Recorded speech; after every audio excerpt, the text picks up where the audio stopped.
Hello बच्चों। आज हम आप आज हम पढ़ेंगे पार्ट 5 का दूसरा भाग। पार्ट 5 महाजनपद काल, उसका दूसरा भाग पढ़ेंगे। पहले पार्ट में हमने जनपद और जनपद से कैसे महाजनपद बनता है उसके बारे में पढ़ा और मगध साम्राज्य का उदय के बारे में पढ़ा। आज हम पढ़ेंगे मगध साम्राज्य के जो राजा थे बिंबिसार, उनके बारे में, उनके शासन व्यवस्था के बारे में हम यहाँ पर पढ़ेंगे। तो बिंबिसार जो था, बिंबिसार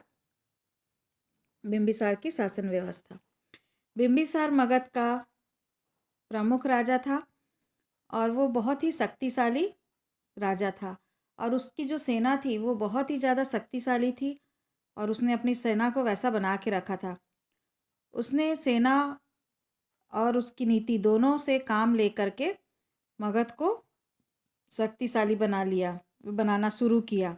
उसने सबसे पहले जो कौशल की राजकुमारी थी उनसे विवाह किया और दहेज के रूप में उसे काशी का राज्य मिला।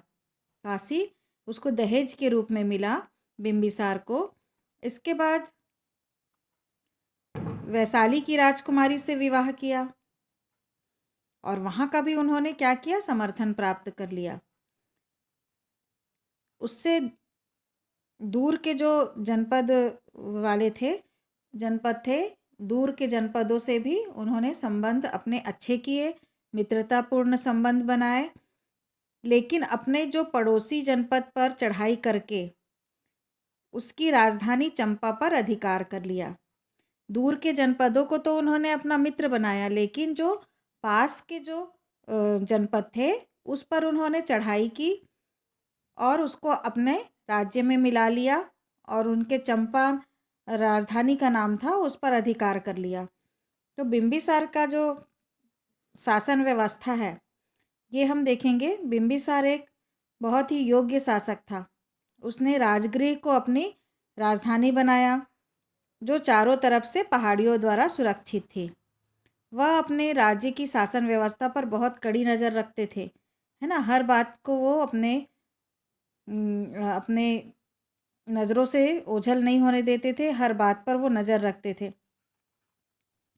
उस समय अपराधियों को कठोर सजा दी जाती थी। उसने किसानों और व्यापारियों से नियमित कर वसूलना शुरू कर दिया और उसकी व्यवस्था अलग से बनाई कि किस तरह से उनको कर वसूल करना है उनसे। वो उन करों से सेना के खर्चे, कर्मचारी और राजा तीनों का खर्चा चलता था। सेना, कर्मचारी और राजा तीनों का खर्चा लोगों के द्वारा दिए गए कर से ही चलता था। लेकिन उसके ही पुत्र, बिंबिसार का जो पुत्र था अजातशत्रु, उसने ही बिंबिसार की हत्या कर दी और उसके बाद वो स्वयं ही उसके जगह पर राजा बन गया।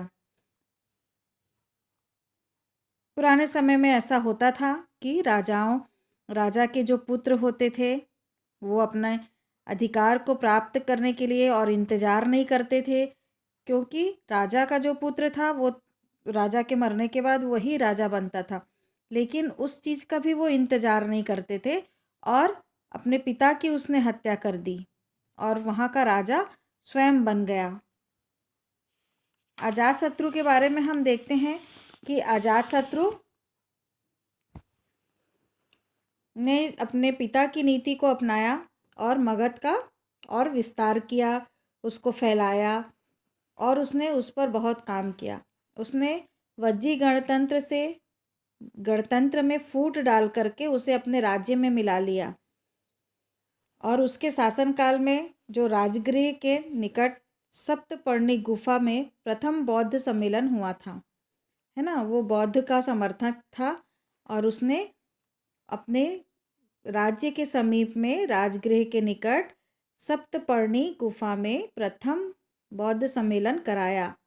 और अजातशत्रु के बाद मगध में और कई राजा हुए और उन्होंने मगध राज्य का उन्होंने विस्तार भी किया। तो बच्चों, ये यहीं पर वीडियो समाप्त होता है।